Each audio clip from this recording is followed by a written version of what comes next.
Okay, so let's just read the English. Repeat after me. For one who has conquered the mind, the super soul is already reached. For he has attained tranquility. To such a man, happiness and distress, heat and cold, honor and dishonor are all the same. Okay. Jitamana prasantasya. So jitamana means of one who has conquered the mind. So jita atmana. Atma can mean mind, body, or soul. So in this context, it's the mind. And jita means conquered. So jitamana means one who has conquered the mind. Prasantasya, such a person has attained tranquility by such control over the mind. Jitamana prasantasya. Repeat. Jitamana prasantasya. Jitamana prasantasya. Paramatma samahita. So Paramatma means the super soul, or Krishna, who is in the heart. And samahita means approach completely. So jitamana prasantasya. Paramatma samahita. Jitamana prasantasya. Paramatma samahita. Jitamana prasantasya paramatma samahita.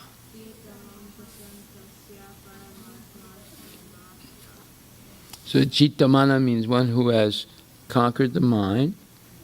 Prasantasya, who has attained tranquility by controlling the mind. Paramatma means,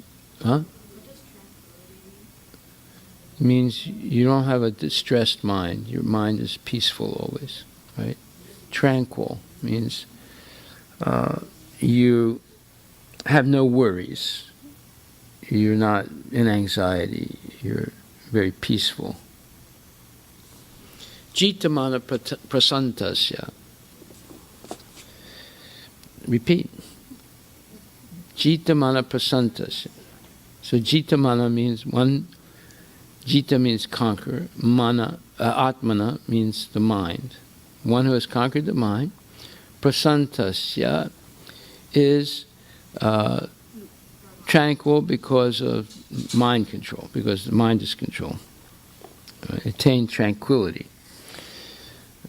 Prasana. The prasantasya comes from the word prasana. Prasana means you're happy, you're peaceful.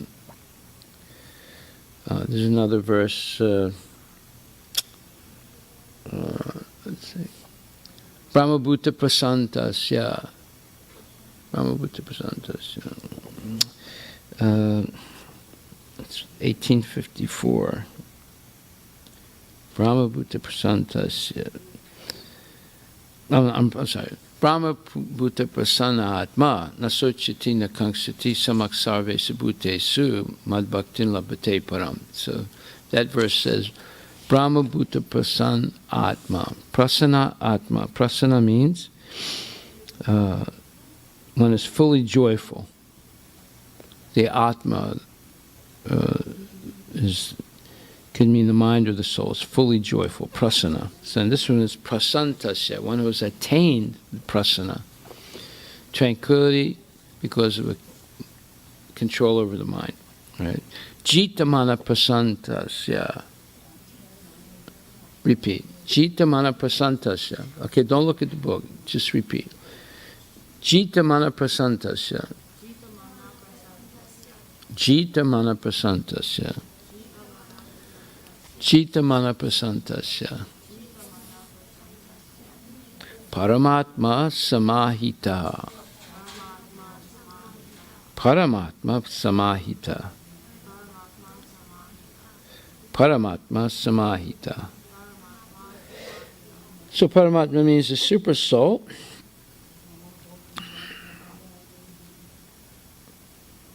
And Samahita means one has approached. So for one who has conquered the mind, the super soul is already reached, for he has attained tranquility. So repeat, for one who has conquered the mind, the super soul is already reached, for he has attained tranquility. For one who has conquered the mind, the super soul is already reached, for he has attained tranquility. Tranquility means peace of the mind. Yeah. So, Jitamana prasantasya paramatma samahitaha.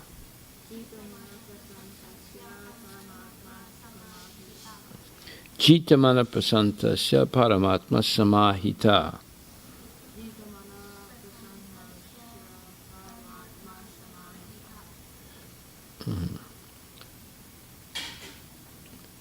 Sitosna sukadukesu. So sita ushna. So sita means cold and ushna means heat. Matra sparta. Yeah.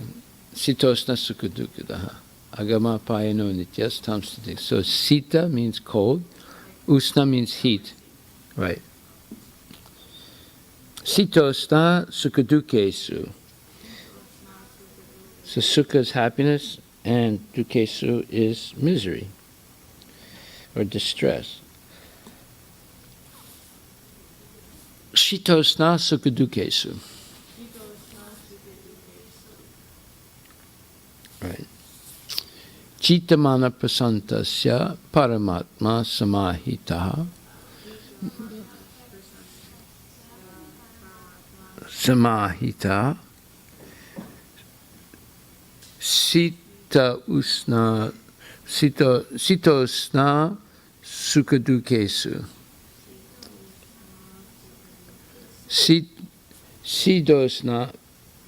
Sitosna sukadukesu. Sitosna sukadukesu. Sitosna sukadukesu. Jitamana prasantasya paramatma samahita sitosna sukadukesu.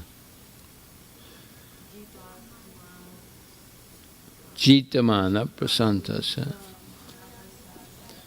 paramatma samahita sitosna sukadukesu.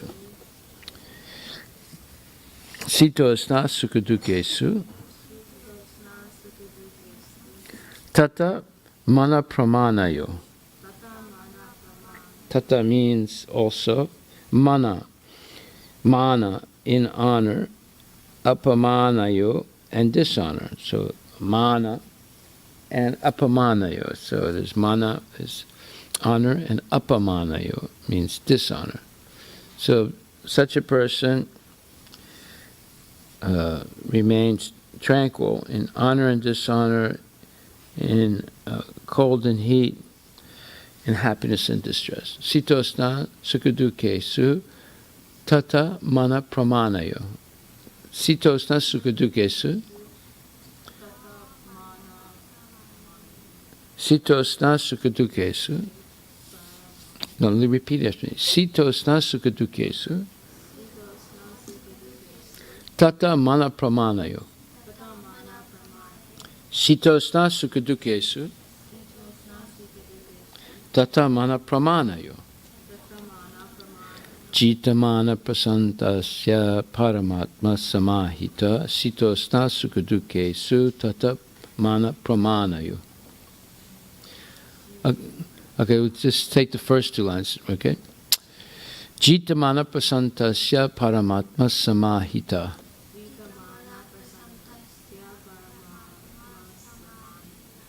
Jitamana prasantasya paramatma samahita. Santasya paramatma samahita. One more time. Jita mana prasantasya paramatma samahita.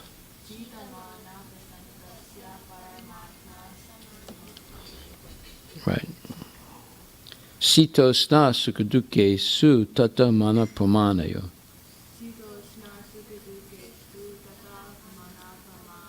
Sitosna sukaduke su tata mana pramanayo.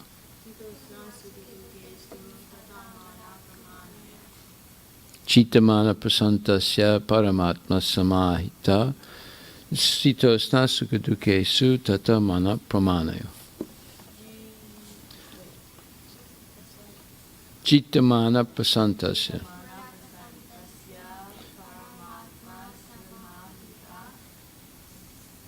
Sitosna.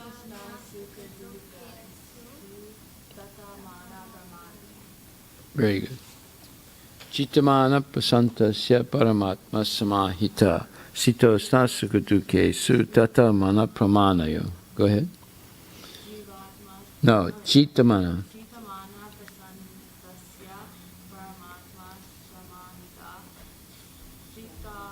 Sitosna.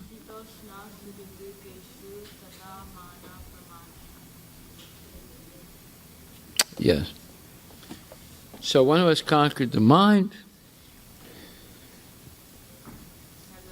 has already achieved tranquility by mind control, by controlling the mind.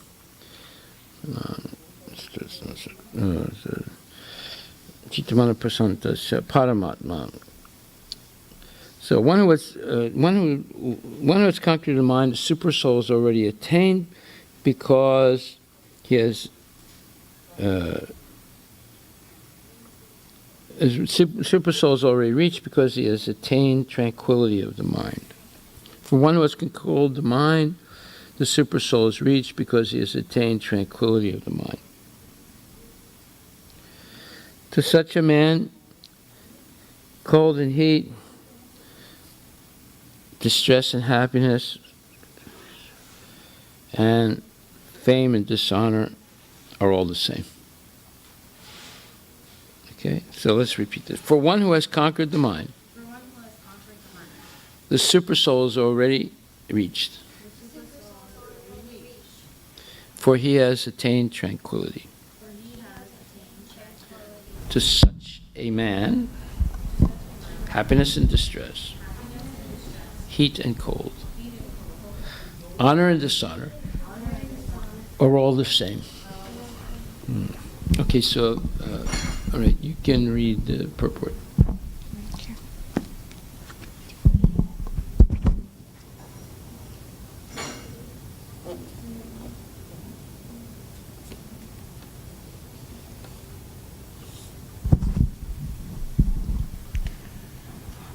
Actually, every living entity is intended to abide by the indication of the... No, not indication. Oh, sorry.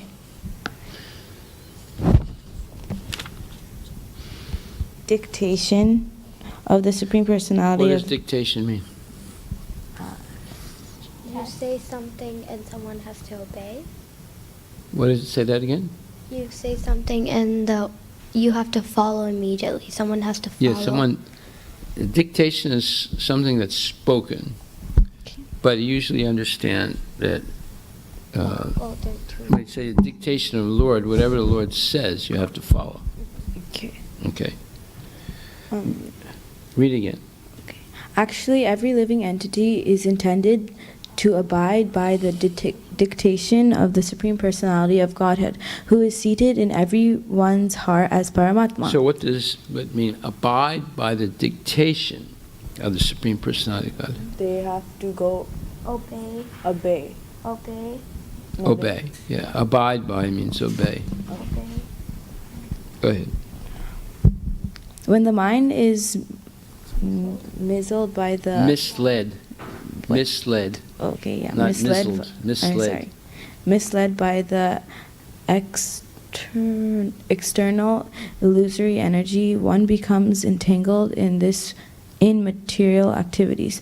Therefore, as soon as one's mind is controlled through one of the yoga systems, one should be considered to have already reached the destination. One has to abide by superior dictation. So he's repeating that twice now.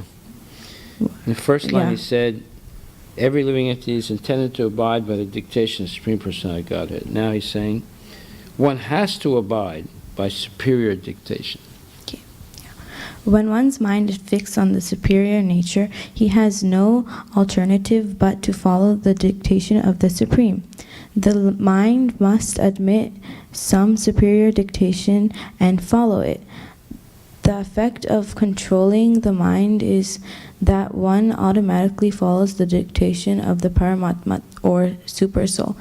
Because this transcendental position is at once achieved by one who is Krishna consciousness, the devotee of the Lord is unaffected by the dualities of the material existence, namely distress and happiness, cold, heat, etc. This state is practical samadhi, or absorption in the Supreme. Absorption, yeah. So, attaining this tranquility of the mind, due to being able to control it, one becomes transcendental to whatever is happening in the material world. That doesn't mean you are oblivious of what's happening in the material world.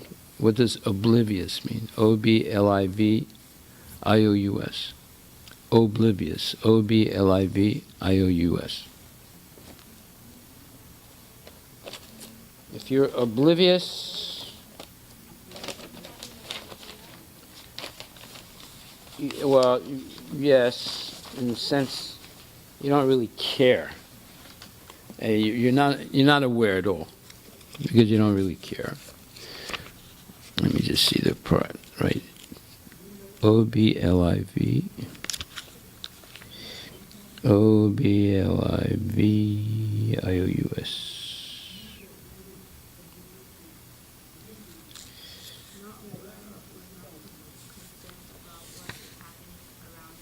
Yes.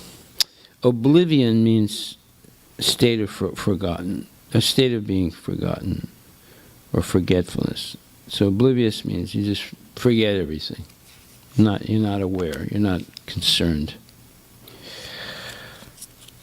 So I said, one is transcendental to what's happening, transcendental, but not oblivious. Right? Is that what I said? Yeah. So oblivious would mean you disregard things or you forget things. But transcendental means you're above it. You see it, but you're not affected by it. That's what transcendental means. You see things, but you're not affected by it. It's not that you have forgotten what's going on or you're ignorant of what's going on. You're just not affected by it. So therefore it says, Sitosna sukadukesu tata mana pramanayo. One is not affected anymore by heat and cold, happiness and distress, honor and dishonor. You know anyone like that? Are you like that? No. So you're not. So therefore we have not achieved control of the mind yet. How do you control the mind?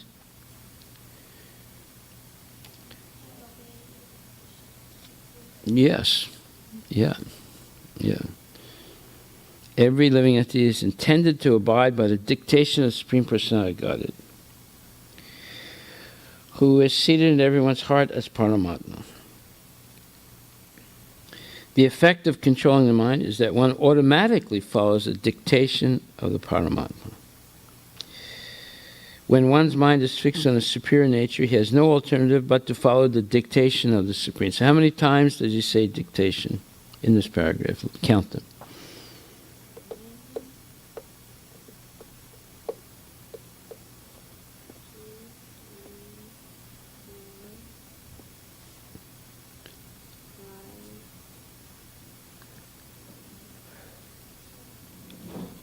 So if in a short paragraph, if he mentions the word abide by the dictation,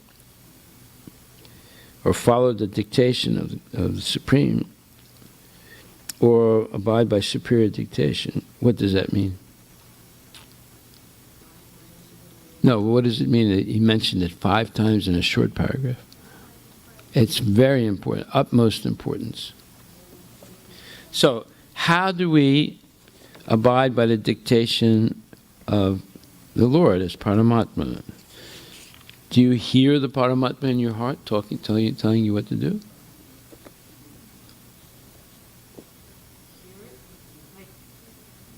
Well, dictation means something that's spoken. Do you hear the Paramatma? Okay. Okay, that's an honest statement. There are dishonest people who say, oh yeah, I hear it all the time. You know. So let's look at the 18th chapter, 58th verse. Mat chitta sarvadurgani mat prasadat tarishyasi chetvam hankara nasosyasi vinaksyasi. It's a very nice verse. We won't have to learn it now, but we should learn it in the future. So, okay, who's going to read? You, yeah, 58. 1858. Okay, go ahead. You read, Prabhu. Yeah. 1858.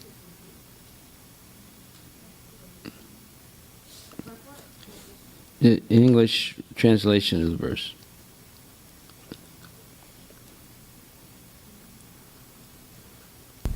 If you become conscious of me, you will pass over all the obstacles of conditioned life by my grace. If, however, you do not work in such consciousness, but act through false ego, through false ego, not hearing me, you will be lost. A person in full Krishna consciousness is not unduly anxious about executing the duties of his existence. The foolish cannot understand this great freedom from all anxiety. For one who acts in Krishna consciousness, Lord Krishna becomes the most intimate friend. He always looks after his friend's comfort, and he gives himself to his friend, who is so devotedly engaged, working 24 hours a day to please the Lord. Therefore, no one should be carried away by the false ego of the bodily concept of life. One should not falsely think himself independent of the laws of material nature or free to act. He is already under strict material laws. But as soon as he acts in Krishna consciousness, he is liberated, free from the material perplexities. One should know very carefully that one who is not active in Krishna consciousness is losing him in the material world. Losing himself In the material whirlpool. In the ocean of birth and death, no conditioned soul actually knows what is to be done and what is not to be done. But a person who acts in Krishna conscious is free to act because everything is promoted by Krishna prompted by Krishna from within and confirmed by the spiritual master. So, prompted by Krishna within and confirmed by the spiritual master. So before, let's say you think Krishna has told you to do something, like say in a dream or something like that. So what should you do? Should you act on it right away? Say it again? Yeah, you should not act on it right away. You should have it confirmed by the spiritual master, right? So what if you think you saw Krishna in your dream and he said, jump off a bridge? Do you go right away and jump off a bridge? No. What do? Right.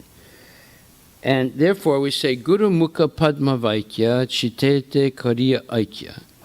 My only wish is to have my consciousness purified by the words emanating from the lotus mouth of my spiritual master. So the words from the bona fide spiritual master, as long as he or she is following Krishna strictly and repeating correctly what previous acharyas have said, whatever they say, that is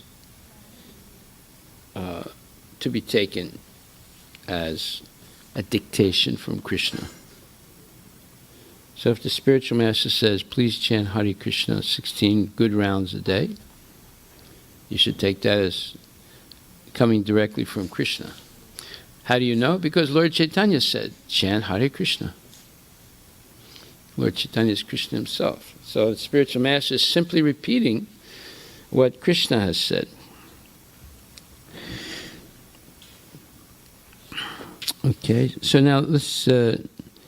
So this verse, 1858, is connected to 6th chapter, 7th verse.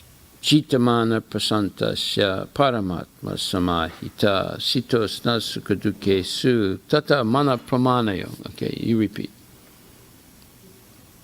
Go ahead, you repeat.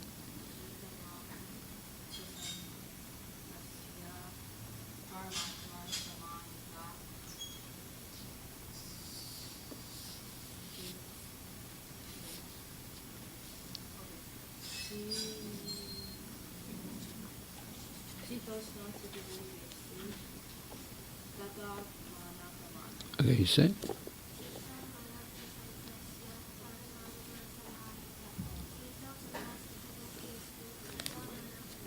And then Sindhu, you can say, you can read it. 6th chapter, 7th verse.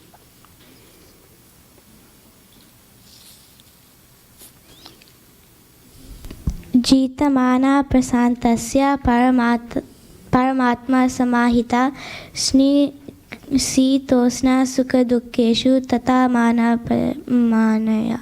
Very good. Okay. So, and then, did you learn the verse we learned yesterday? No? Come on, you have to do your homework.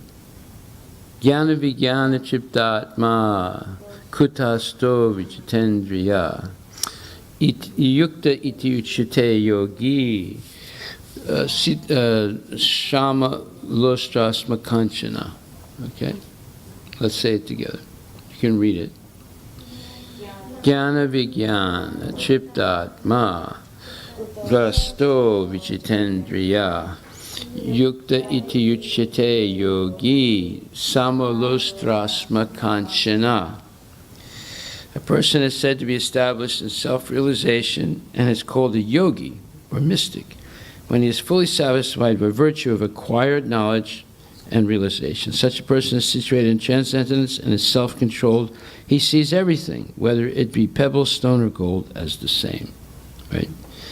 And in the previous verse it says that when a person has attained control of the mind, they have attained tranquility because they have reached effectively the super soul.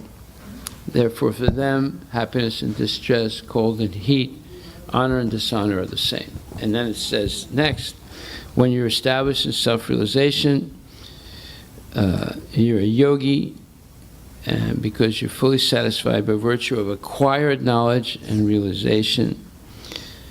So you're situated in self-control, in transcendence, because you're self-controlled, and thus you see everything, whether it's pebble, stone, or gold, equally. Okay, so now, Sindhu, you read the purport to 6.8. 6.8.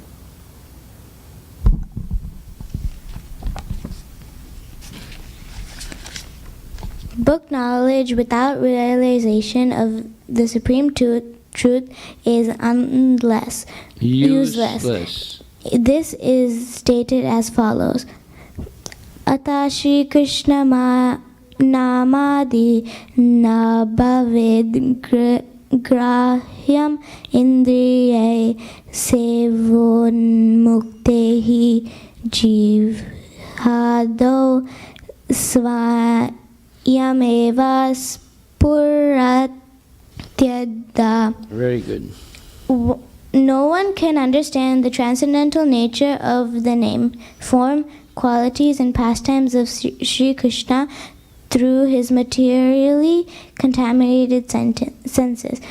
Only when one becomes spiritually saturated by transcendental service to the Lord, or the transcendental name, form, qualities, and pastimes of the Lord revealed to him. Bhakti Rasamrita Sindhu 1.2.234. This Bhagavad Gita is the science of Krishna consciousness. No one can become Krishna conscious simply by mundane scholarship. One must be fortunate enough to associate with a person who is in pure consciousness. And a Krishna conscious person has realized knowledge by the grace of Krishna, because he is satisfied with pure devotional service. By realized knowledge, one becomes perfect. By transcendental knowledge, one can remain steady in his convictions, but by mere academic knowledge, one can be easily deluded and confused by apparent contradictions. It is the realized soul who is actually self-controlled, because he is surrendered to Krishna. He is transcendental because he has nothing to do with mundane scholarship. For him, mundane scholarship and mental speculation, which may be as good as gold to others, are if no greater value than pebbles or stones. Very good. So, now you have the sheets of what we studied yesterday. Did you get them? Yeah, I need one too. So now we're going to read this sheet. We're going to go over what we did yesterday.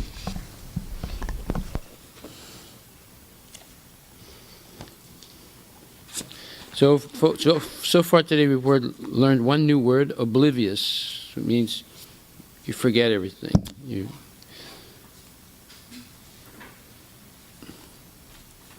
And Arush also needs one. So yesterday we went over what we did the previous week, but we added on to that.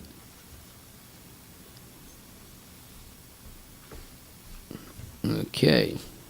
So let's read. Arush, you can read the sheet you just got?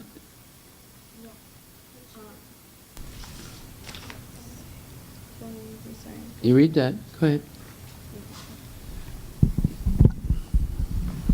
This Bhagavad Gita is the science of Krishna consciousness. No one can become Krishna consciousness simply by mundane scholarship. One must be fortunate enough to associate with a person who is pure consciousness. A Krishna consciousness person has realized knowledge by the grace of Krishna, because he is satisfied with pure devotional service. What is that proof that we have realized knowledge? Jnana is theoretically knowledge, and Vijnana is realized knowledge. We know how to use realized knowledge practically in our life. If one is engaged in pure devotional service, that means that person has understood Bhagavad Gita, which is science of Krishna consciousness. Also, the goal of knowledge is to know Krishna, and knowing Krishna means to engage in pure devotional service. Very good. Go ahead, now read. Keep reading. Bhagavad Gita.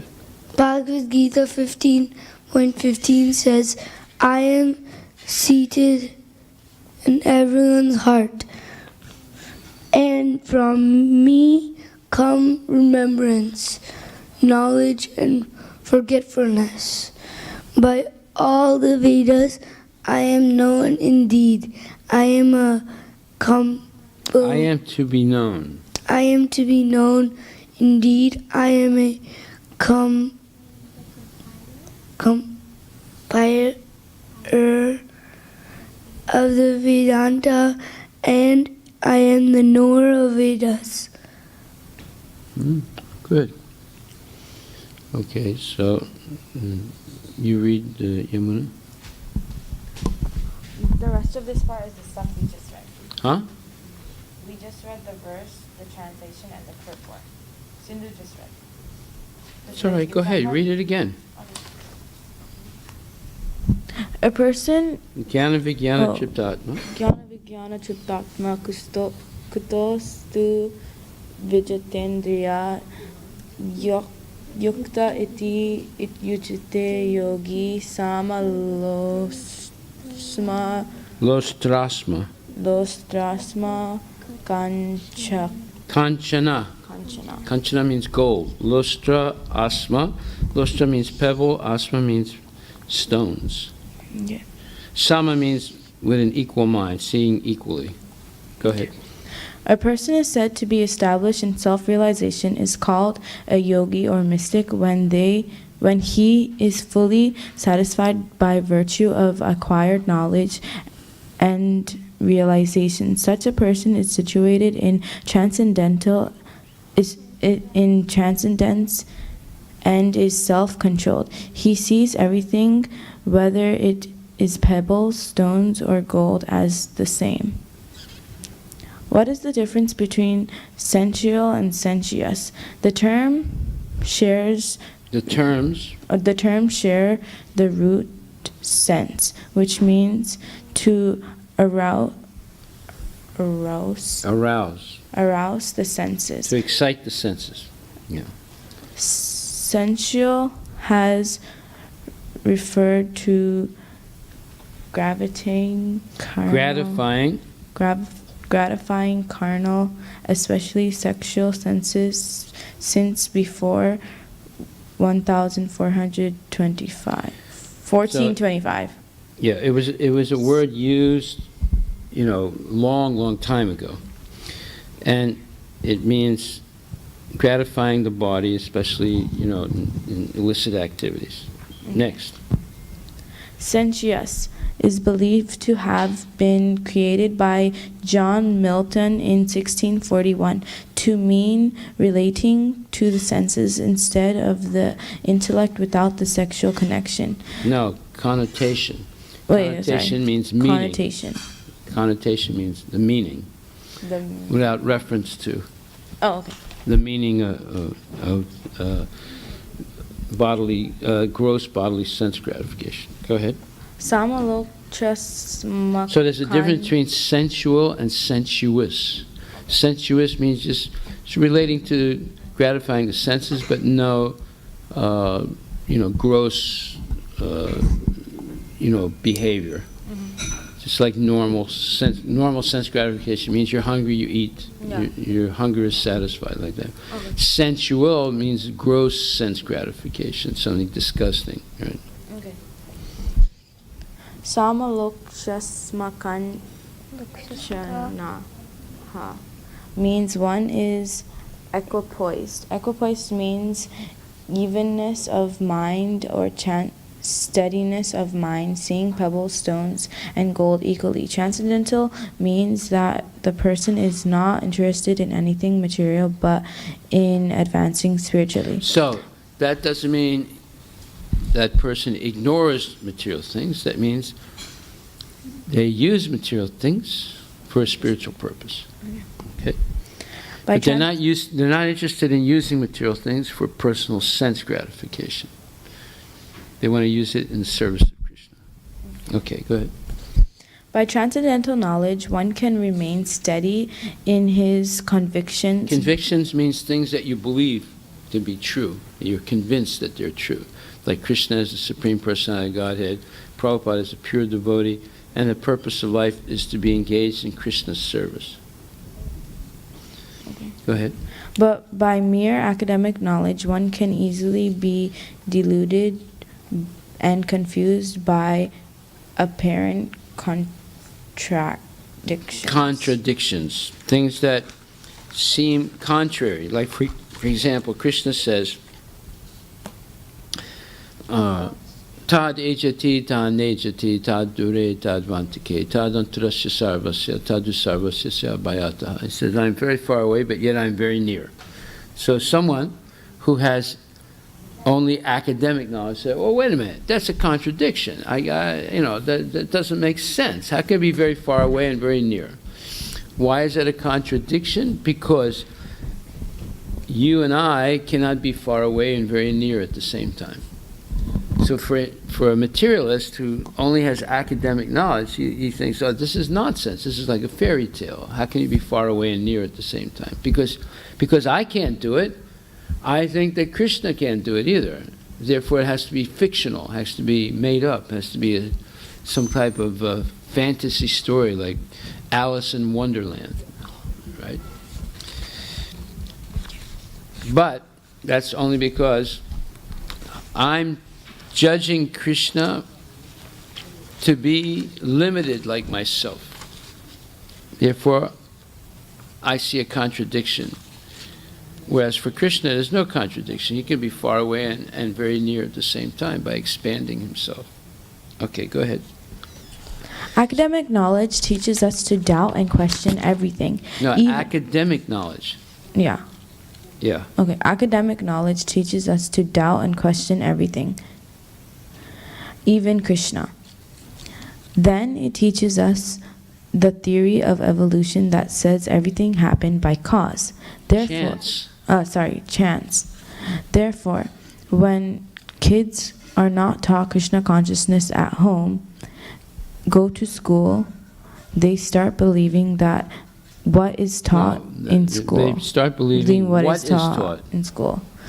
In the temple, we learn Bhagavad Gita, which is real science and eternally true. So what is taught in school? They teach you that we come from monkeys, the world started with a big bang, and that everything developed by the process of evolution by chance.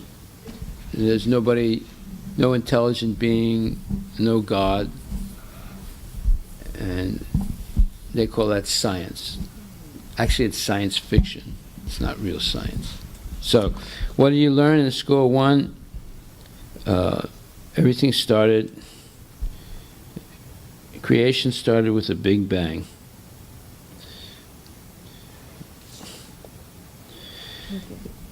And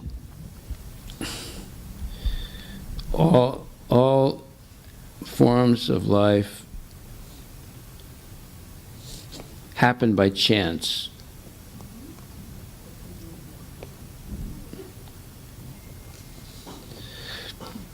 Three, there is no God who created everything.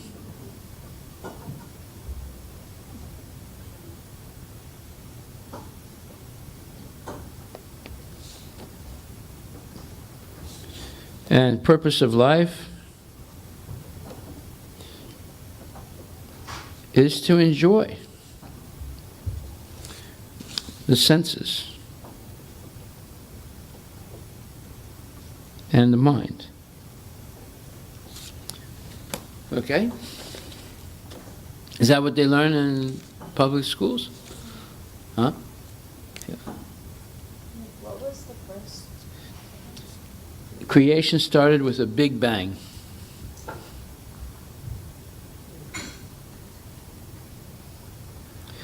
All forms of life happen by chance.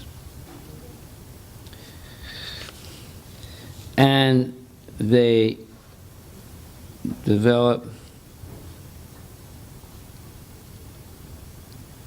by Darwin's theory of evolution.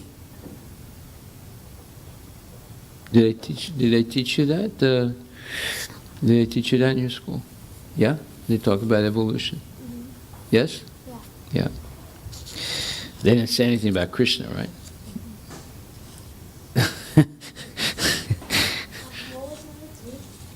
Number 3, there is no God who created everything.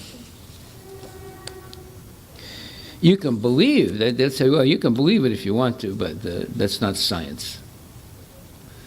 On the other hand, Prabhupada says Bhagavad Gita is science. Okay, what does science mean? Science means, here's a dictionary definition of it. S-C-I-E-N, S-C-I-E-N, S-C-I-E-N. Systematic knowledge, especially of the physical world. So systematic. Go ahead, blow it.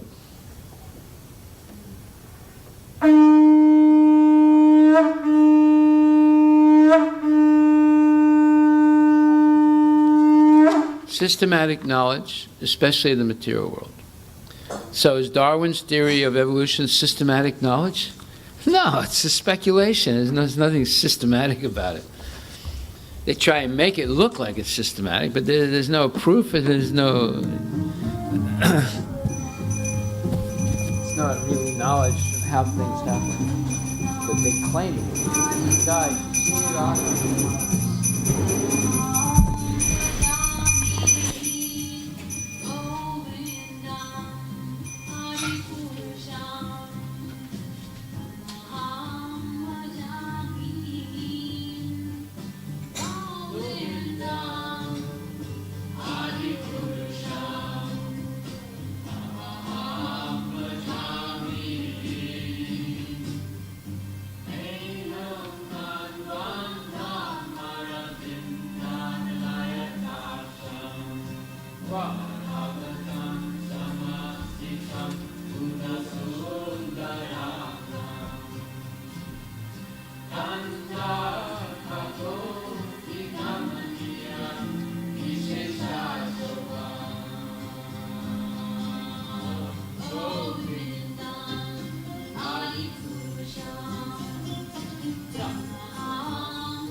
Yashomati नंदन ब्रजवरनागर गोकुल रंजन काना यशोमती नंदन ब्रजवरनागर गोकुल रंजन गोपी पारन धन मदन मनोहर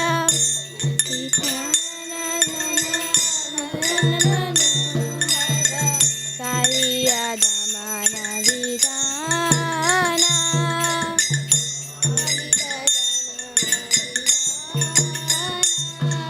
हमारा हरि नाम में अविरासा हमारा हरि नाम में अविरासा विपिन पुरंदर नवीन नगर बोरा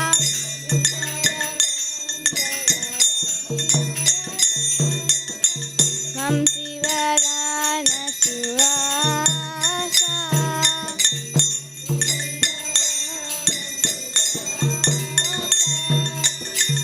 जन पालन सुरकुल नाशन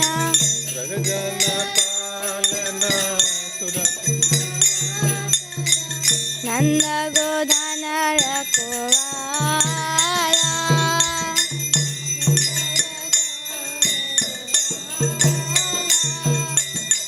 गोविंद माधव नवनीत तस्कर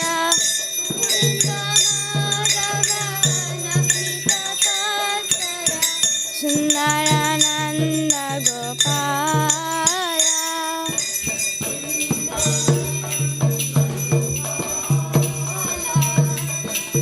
यमुना तट चरा गोपी बसन हर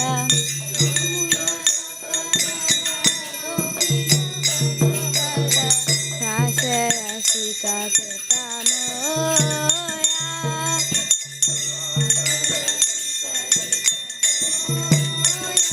श्री राधा वल्लभ वृंदावन रट बरा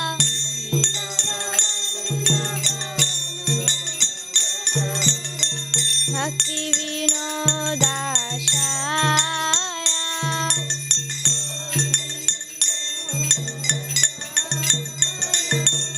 यशोमती नंदन ब्रजवरनागर गोकुल रंजन काना यशोमती नंदन ब्रजवरनागर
Hare Krishna, Krishna Krishna, Hare Hare, Hare Rama, Rama Rama, Hare Hare, Hare Krishna, Krishna Krishna, Hare Hare,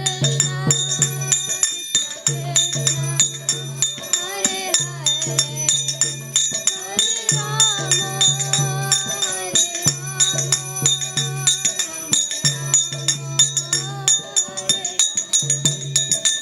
Jaya Radha Nila Madhav Radha Nila Madhav Radha, Jaya Radha Nila Madhav Radha Nila Madhav, Jaya Jaya Prabhupada Prabhupada Prabhupada, Jaya Jaya Prabhupada, Jaya Jaya Prabhupada Prabhupada, Jaya Jaya Prabhupada, Jaya Jaya Gurudev Gurudev Gurudev, Jaya Jaya Gurudev, Jaya Jaya Gurudev Gurudev, Jaya Jaya Nitai Gora Hari Bol, Hari Bol, Hari Bol, Nitai Gora Hari Bol, Nitai Gora Hari Bol, Hari Bol, Hari Bol,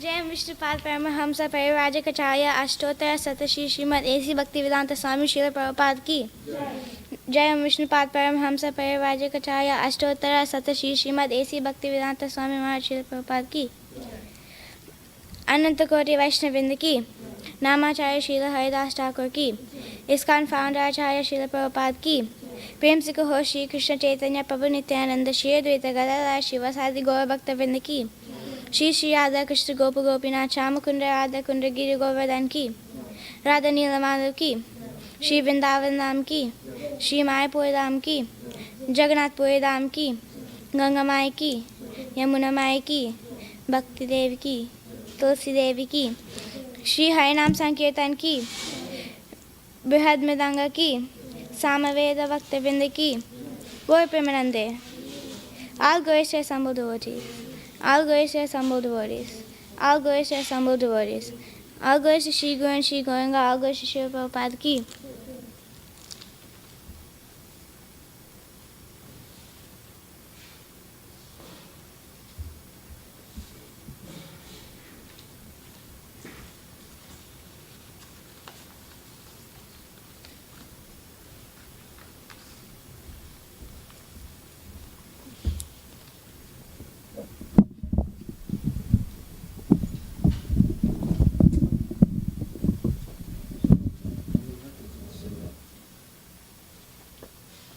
Announcement there was a class.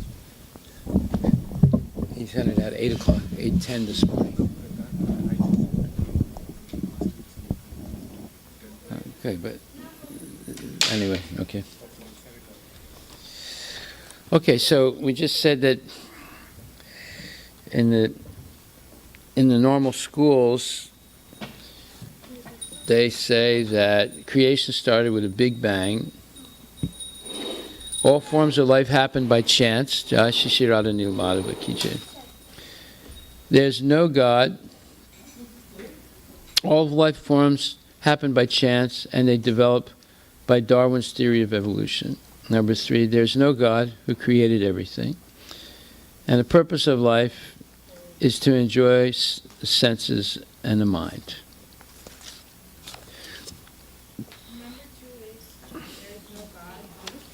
Number 2 is all forms of life happen by chance.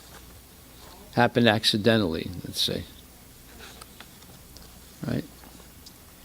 And then number 3, there's no God, and they developed by Darwin's theory of evolution. Number 3, there's no God who created everything. And number 4, the purpose of life is to enjoy the senses and the mind. So this is what's taught in school today. And it's all wrong, of course, but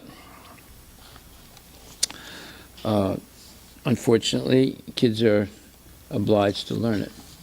And thus they're misled in understanding what the purpose of life is. So what is the purpose of life?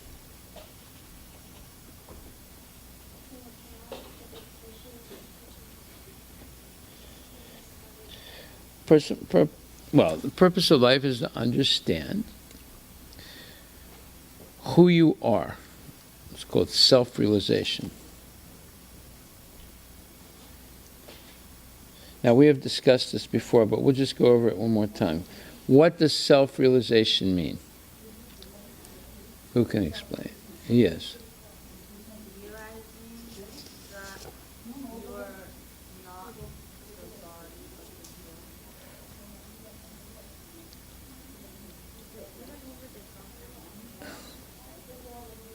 Okay, realizing one, you are not the body. There's a difference between the body and the soul.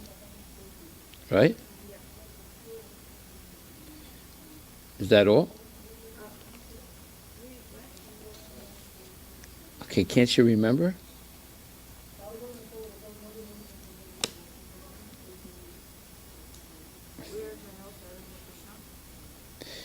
The second point is, realize there is a difference between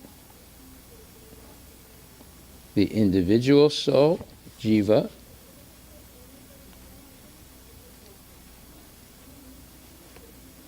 and what?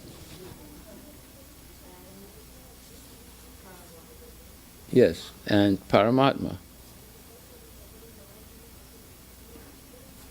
or the super soul. All right? And then number 3,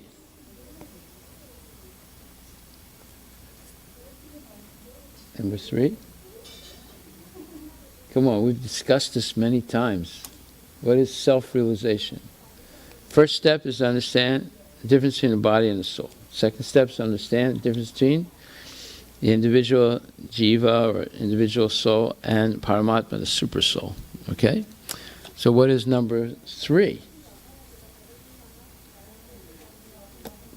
Sidhu, you know what it is? No. Arush, you know what it is? No. You know what it is?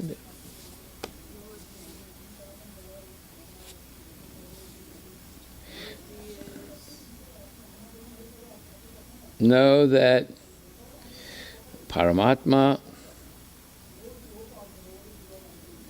jiva, material world,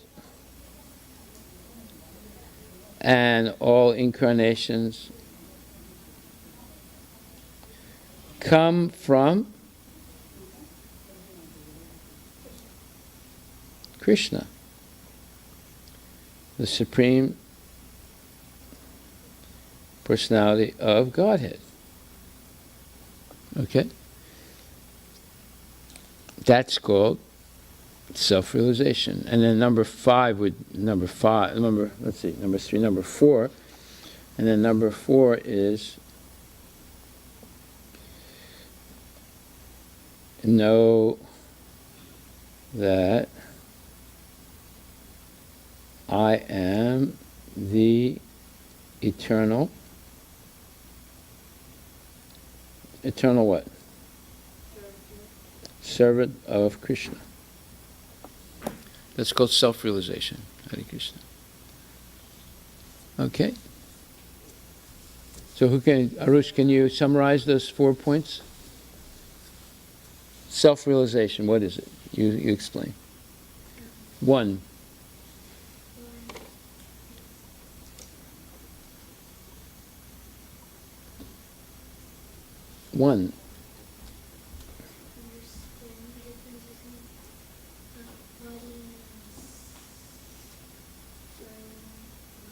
No, body and the soul. Your soul, right? Jiva. Okay, number 2.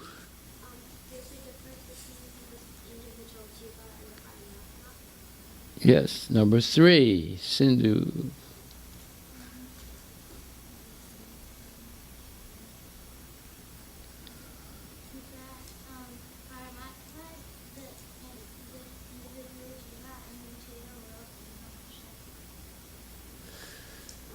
No, number 3 is to understand that Paramatma, Jiva, the material world, all incarnations come from Krishna, right? And number 4, Sidhu. Understand that we are the eternal servant of Krishna. Right. That's called self-realization, right? In 4 steps. Okay, now, Arush, can you say those 4 steps now? 1. What is the difference between body and soul? Yes. 2. 2 is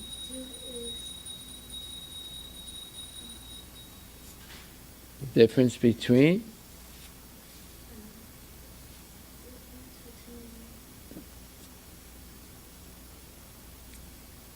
the individual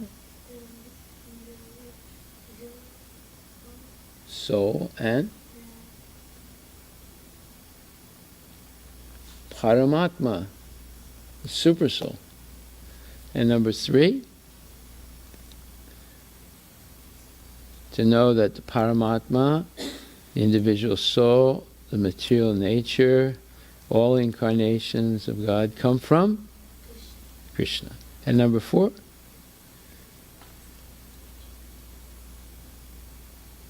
to know that you are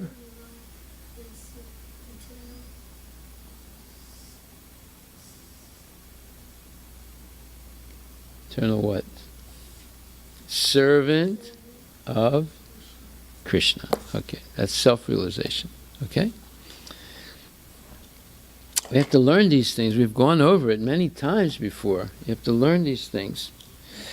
Okay, so now let's continue reading. Now, probably you can read, but what are the facts? What are the facts? What are the facts that will convince us to have the condition that Krishna Conviction. Conviction that means Krishna. You're certain. You're absolutely convinced that. That Krishna is the Supreme Personality of Godhead. Okay. 1. Ashtasiddhi. What's that? Namina. Anima. Reducing one's body even to the size of an atom. Mahima, expanding one's body to an infinitely large size. Garima, becoming infinitely heavy. Lagima, becoming almost weightless. Praptika,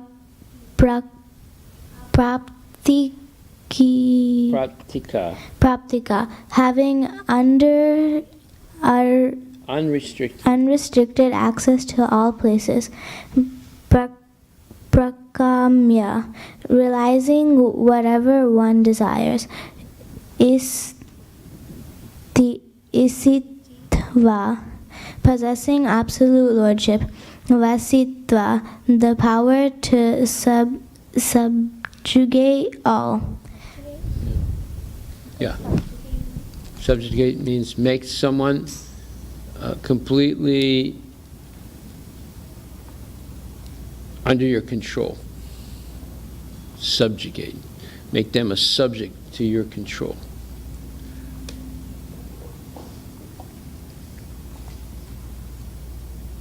Subjugate. To make someone come under your control.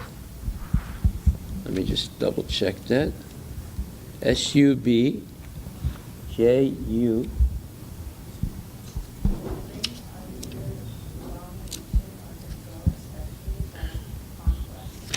Yeah.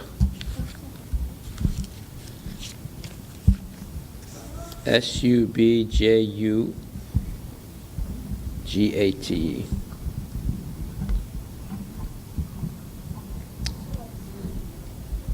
To conquer someone.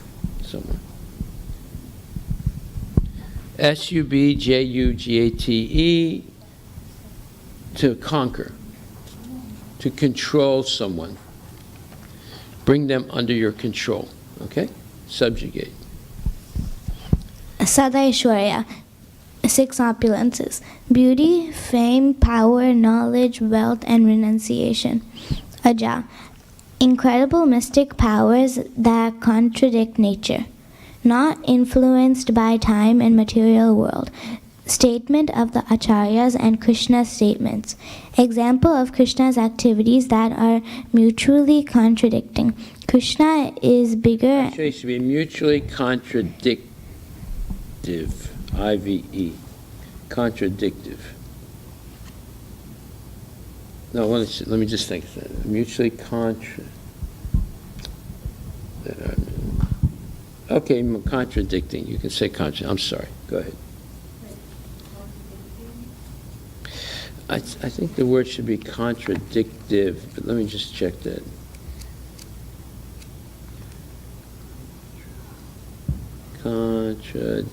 Contradiction, contradictory. Okay, that are mutually contradictory. Actually, you can't say it like that. Mutually contradicting, no. No. Example of Krishna's activities that are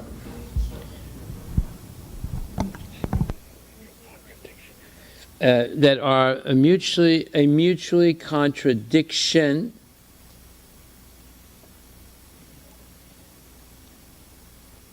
of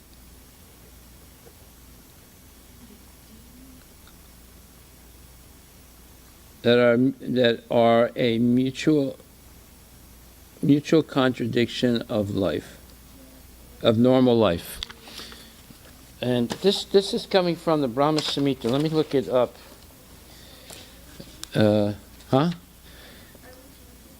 Yeah, it should be mutual. Example of Krishna's activities that are a mutual contradiction of normal life. Let's see, that is, 1 second. Advaitam achyutam anadim anantarupam. Okay, no, actually I'm wrong. It says here,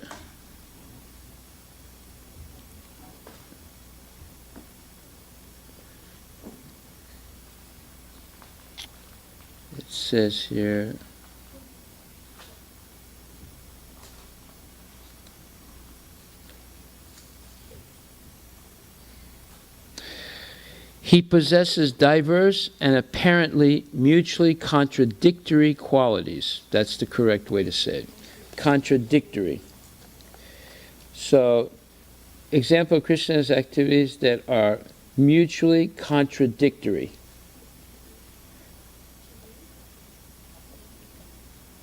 So, contradictory.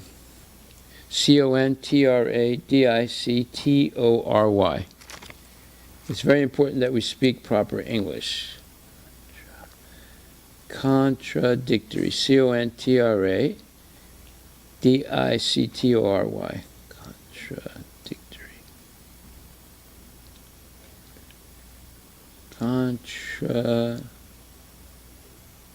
Contradictory. Contradictory is an adjective. So, mutually contradictory.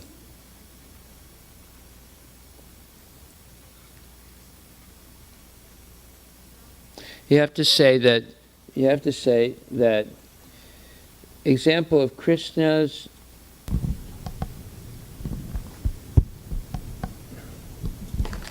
Okay, we'll say it exactly like Bhaktisiddhanta Saraswati Thakur. He says,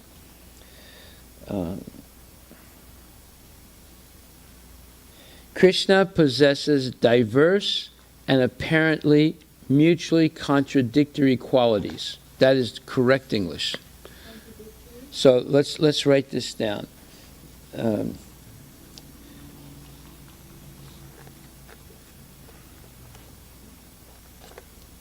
Aja.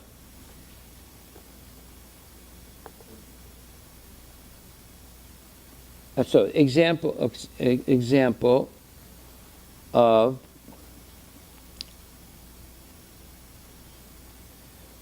Krishna who possesses, Possesses, diverse, Diverse,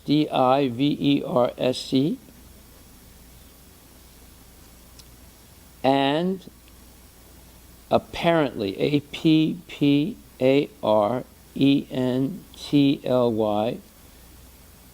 mutually, Mutually,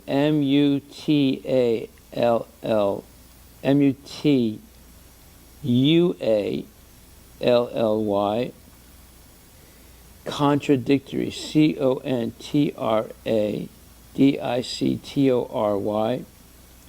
qualities, Qualities. Okay, that's the correct way of saying this in English. So, example of Krishna who possesses diverse and apparently mutually contradictory qualities. That means he's very far away and very near at the same time.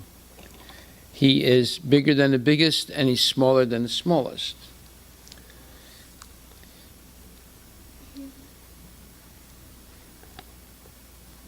Okay, so we said, example of Krishna who possesses diverse and apparently mutually contradictory qualities.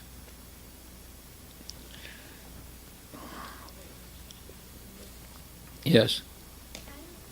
Yeah.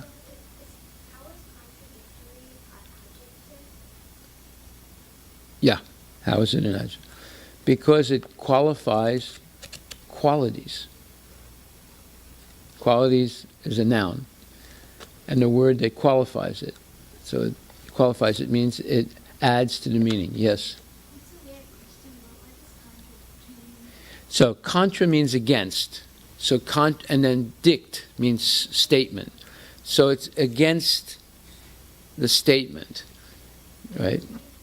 So contradictory means he's very far away, he's very near. So he's very near contradicts or speaks against, he's far away. They're opposite meanings. So contradictory means it's an opposite meaning. Contra means against, dict means statement. Just like we read previously that we should follow Krishna's dictation. What does that mean? Whatever he says, we should do, right? So contradictory means you speak against what's said.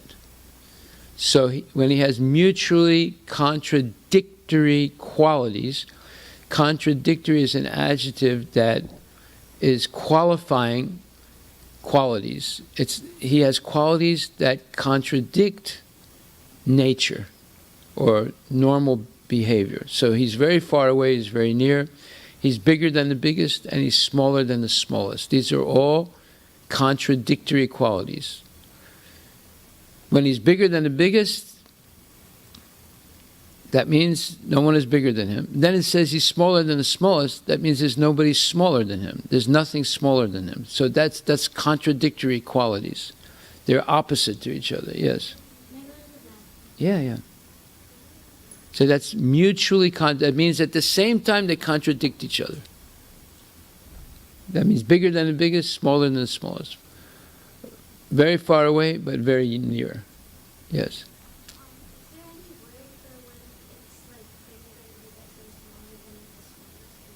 Yes, there is. Yeah. infinite and infinitesimal.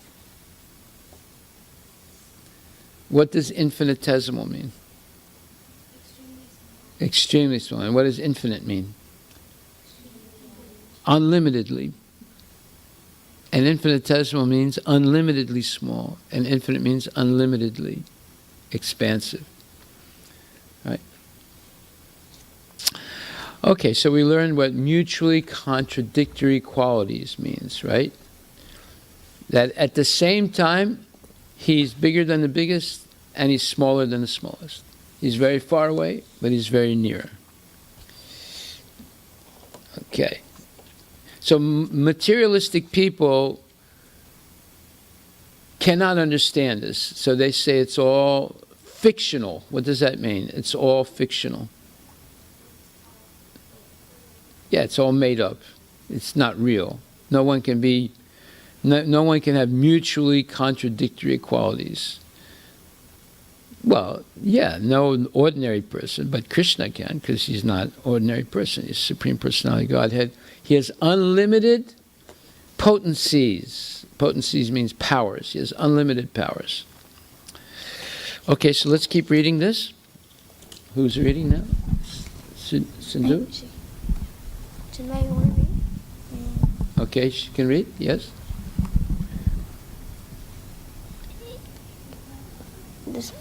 It is the realized soul. It is the realized soul who can actually who is actually self-controlled, because he surrendered to Krishna and only does things ordained by Krishna. Ordained means a divine order, an order that you must follow because it's coming directly from God. Okay? Ordained means spoken by Krishna. Go ahead. He is transcendental because he has nothing to do with the mundane scholarship. For him, mundane scholarship and material speculation, which may be as good as gold to others, are of no greater value than pebbles or stones. What does that mean? Can you explain? Look at it again. Tell me what it means.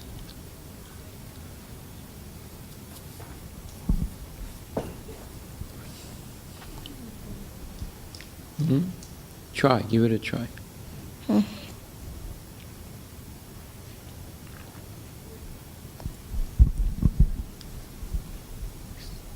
For Krishna, everything which is valuable for us is not that valuable. He has more greater stuff. Say that again. I didn't understand. For Krishna, whatever... For Krishna you said? Yeah.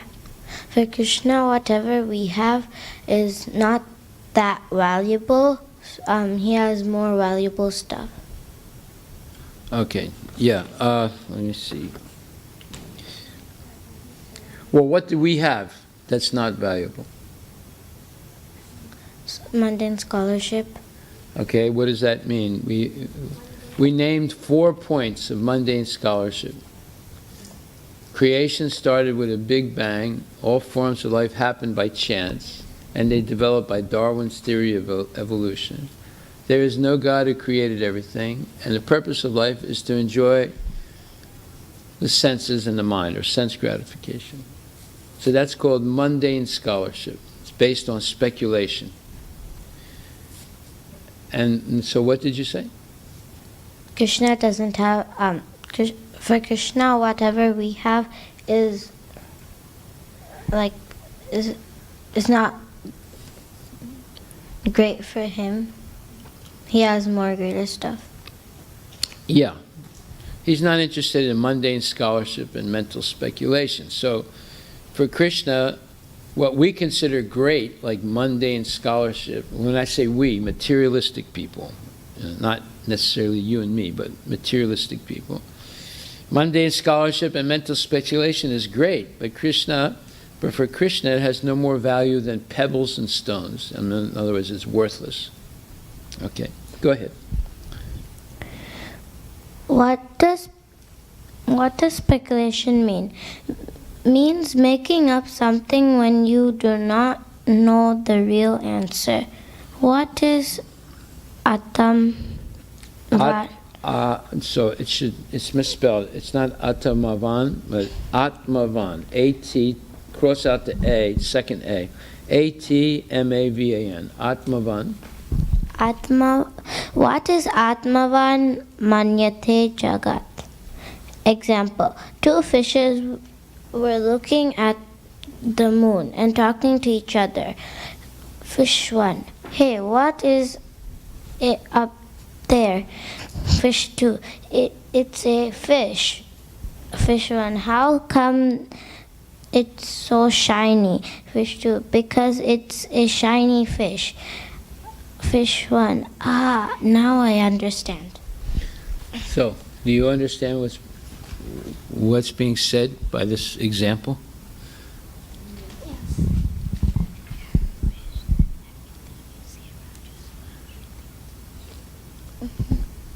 What's being said? Like, if you're a fish, you'll think everything around you is also a fish. Exactly right. Very good. And that's called, in Sanskrit, Atmavan Manyate Jagat. Okay, read next.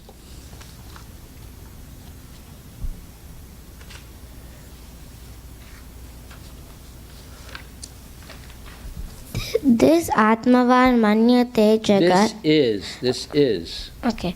This is Atmavan Manyate Jagat. Projecting one's limited qualities into everything else. Onto, not into. It should be okay. onto. Onto everything else. Just because we cannot lift the Govardhan hill, we think Krishna also cannot do it. Because Krishna has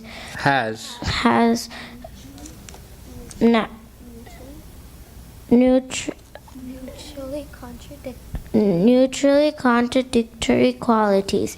Some people think Krishna is a fictional character. What's a fictional character? Made up or Not real. Like a comic book character, like Donald Duck. So, do you understand now what the Sanskrit phrase Atmavan Manyate Jagat means? Who understands? Yeah. What does it mean? It means that we think that whatever we can do, whatever we can't do is not possible.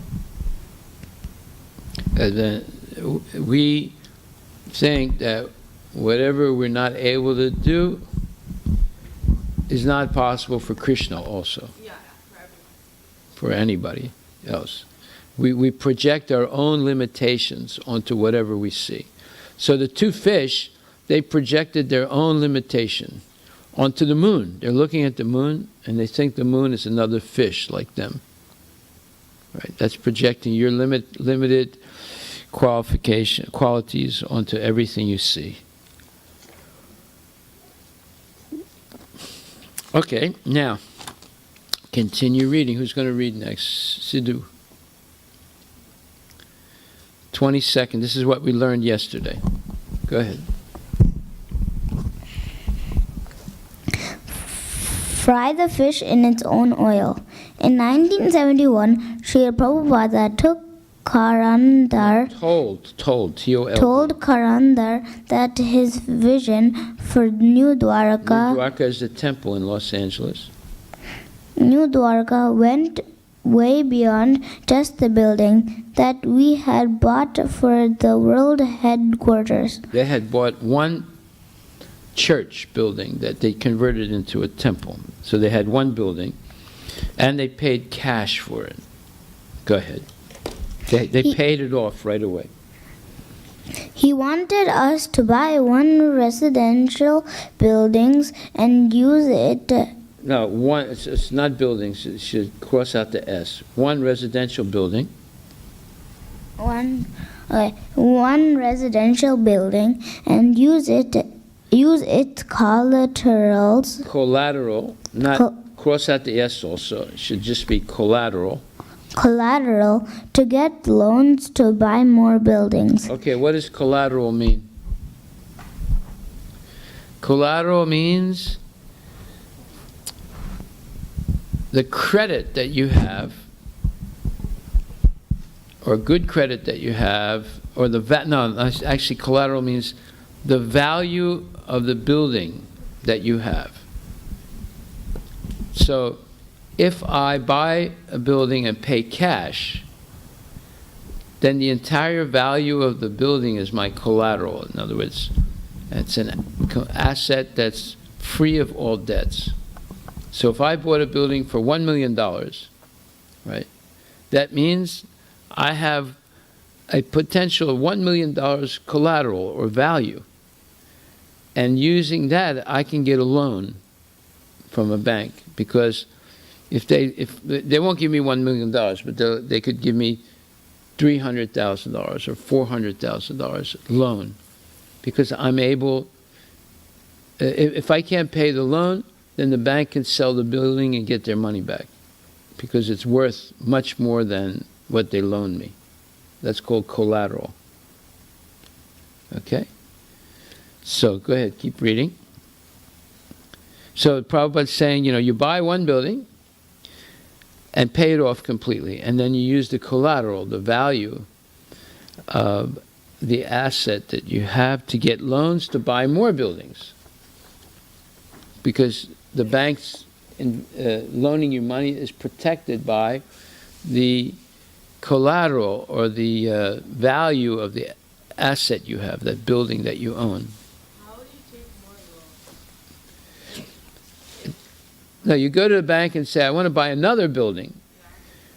And the bank said, okay, well, we will use the building that you own as collateral for giving you a loan for another building. In other words, if the building that you own is worth $1 million, right? And you ask the bank, I need $300,000 to buy another building. They'll loan it to you. They'll say, okay, because if you can't pay off that other loan for the new building, they'll take your old building and sell it and get their money back. You understand? So it's collateral. It's co means together. Lateral means existing side by side. So collateral means they get the guarantee of the building you own to give you a loan for another building you want to buy. So they're collateral. They're existing. They're connected. If you can't pay the mortgage on the new building, they'll sell the building that you own to get their money back. It's collateral. So when you get a loan, you always have to have the collateral? Usually. What if you don't have a collateral? Well, it depends on your credit history. If you've always been able to pay off your debts, and your assets are, the amount of your assets are important, then the bank might trust you. Like, for example, when we bought this building, there was no collateral involved, and we had to get a loan. And we got the loan because they trusted us. Why? Because a devotee was working in that bank and convinced the bank that they could trust us. And they did. And we're almost finished paying off this temple after 8 years. How long does it normally What? How long does it normally take? We have a 30-year loan on this building, and hopefully we'll pay it off this year or next year. And that's like 21 years before we're supposed to completely pay it off. Okay. Okay. All right. So let's finish reading this, and then we'll stop. Go ahead, Sidhu. He told Karandar. He told Karandar, you buy the first building and then you go to a bank and take out a mortgage on that building. Use that money to buy the second building. That second building doesn't have a mortgage because you just bought it with the other money. So now you take out a mortgage on the second building and you use that to buy the third building. In this way, you buy up the B. The buildings. Over here. Oh, the block, B-L-O-C-K. The block means all the houses in the neighborhood. Over here, there's only a B. Yeah, it has a B, but you have to write in block, B-L-O-C-K. Huh? Oh, yeah, it has lock on the bottom, yeah. You see the lock on the bottom, Yeah. below it? Yeah, okay, Lock. okay. Prabhupada told Karandar that No, this is called frying the fish in its own oil. And that's how we bought all these buildings that make up the new Dwarka community. Between 1972 and 1975, we had bought 6 or 7 buildings. Srila Prabhupada was a genius. Usually people trying to fry the fish in the same oil get burnt themselves. Crime? that's something I added.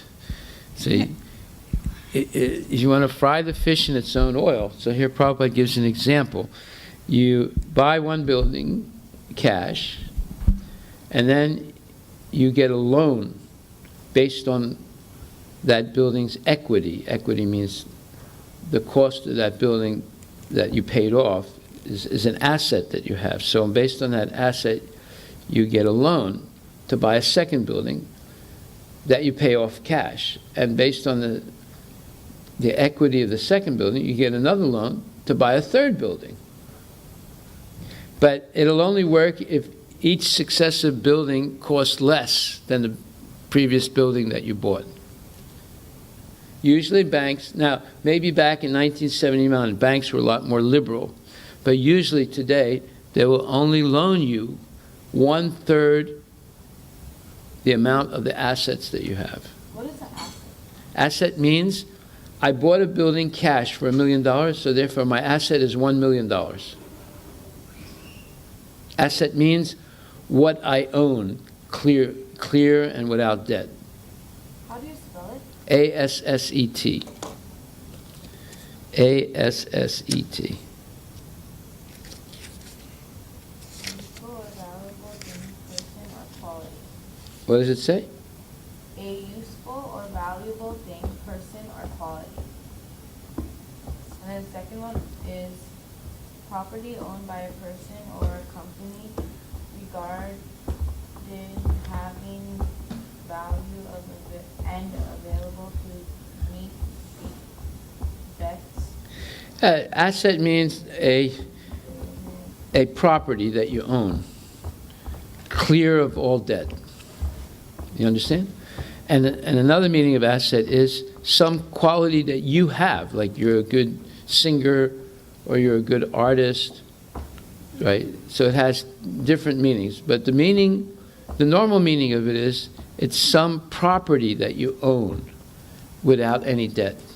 So if the property is worth $1 million, your asset is a property that is worth $1 million. You got it? And based on that asset, you can get a loan to buy another building if you want. You understand? Okay, keep reading, Sidhu. Crime doesn't pay. You are always a loser when you commit a crime. What is the goal of acquiring knowledge? There are 2 types of knowledge: confidential knowledge and external knowledge.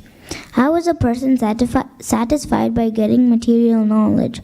He is satisfied by acquiring wealth and enjoying sense gratification. A devotee, however, is satisfied by acquiring knowledge and realization. So you see the difference between material knowledge and spiritual knowledge? Material knowledge, you feel happy because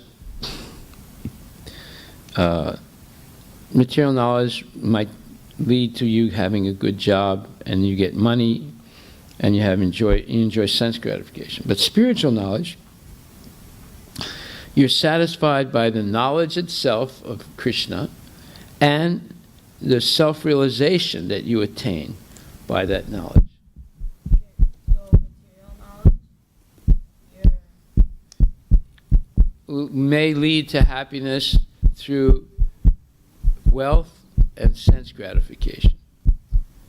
But spiritual knowledge will lead to happiness due to the knowledge itself of Krishna and your relationship with him and your understanding of self-realization.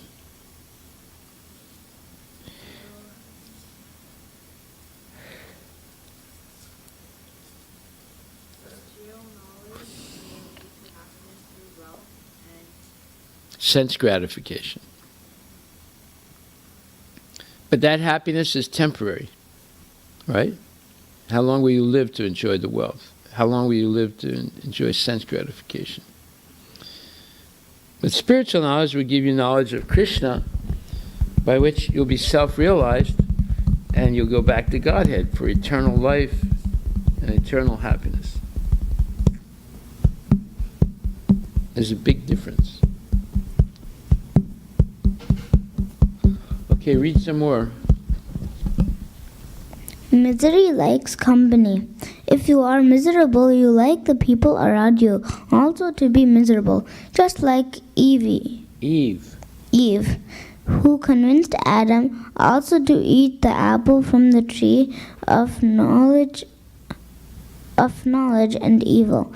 The mistake Adam and Eve made is that they broke the regulative principle that God gave them, not to eat from the tree of knowledge and evil. Thus they were forced to leave the Garden of Eden and enter the material world. Yeah, materials. Cross that S out. It should be enter the material world. Enter the material world where men have to work hard and woman has to suffer pregnancy and childbirth. Go ahead. The story of Adam and Eve is an allegorical story. An allegorical story is not true, but it teaches you something. It teaches you something that is true.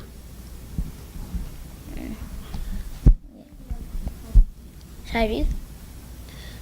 You understand that? An allegorical story is not exactly true, but it teaches you something that is true about life. Yeah. So, in the story of Adam and Eve, it's not exactly true, but it teaches you why people suffer in this world, because they don't follow God's instructions or God's dictation. Therefore, they suffer. Go ahead. You finished reading? Beauty is skin deep. Someone can be very beautiful, but can have a very bad character. We should be attracted to someone who is beautiful inside. Example, if Shurpanakha, Ravana and Putana, there were 3 demons who had the power. Example of, not if. Of. Example of. Oh, okay.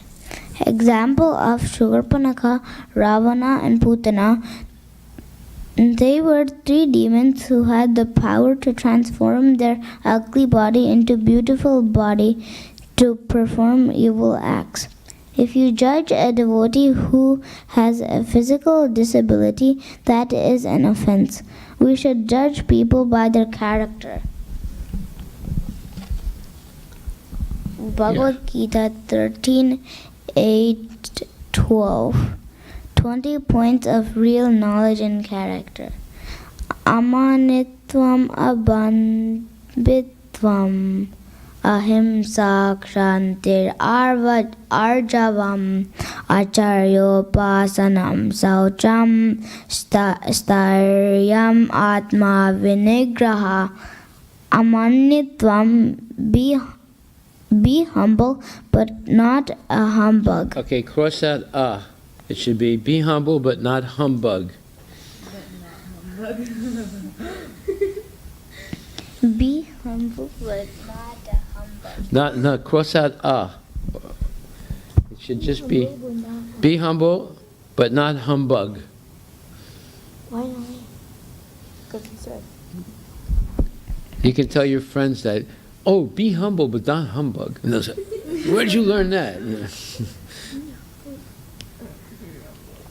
Be humble but not a humbug. No, be humble but not humbug. Humbug means nonsense. Don't reach for the diamond on the cobra's head. Jai Shri Radha Nila Madhava Ki Jai. Namo Om Vishnu Padaya Krishna Bhakti Srimati Bhakti. Namaste Saraswati Devi Guru. Humbug. Humbug is a noun. It means a hoax or falseness.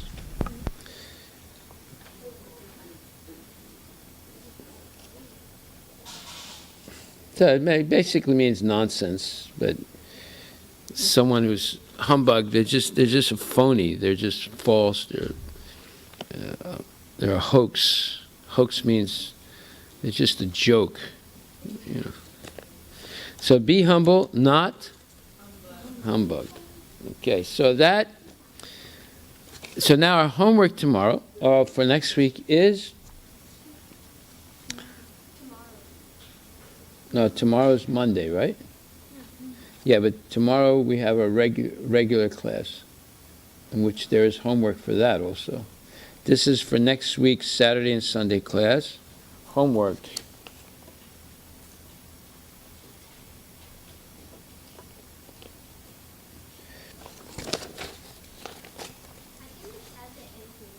What? What?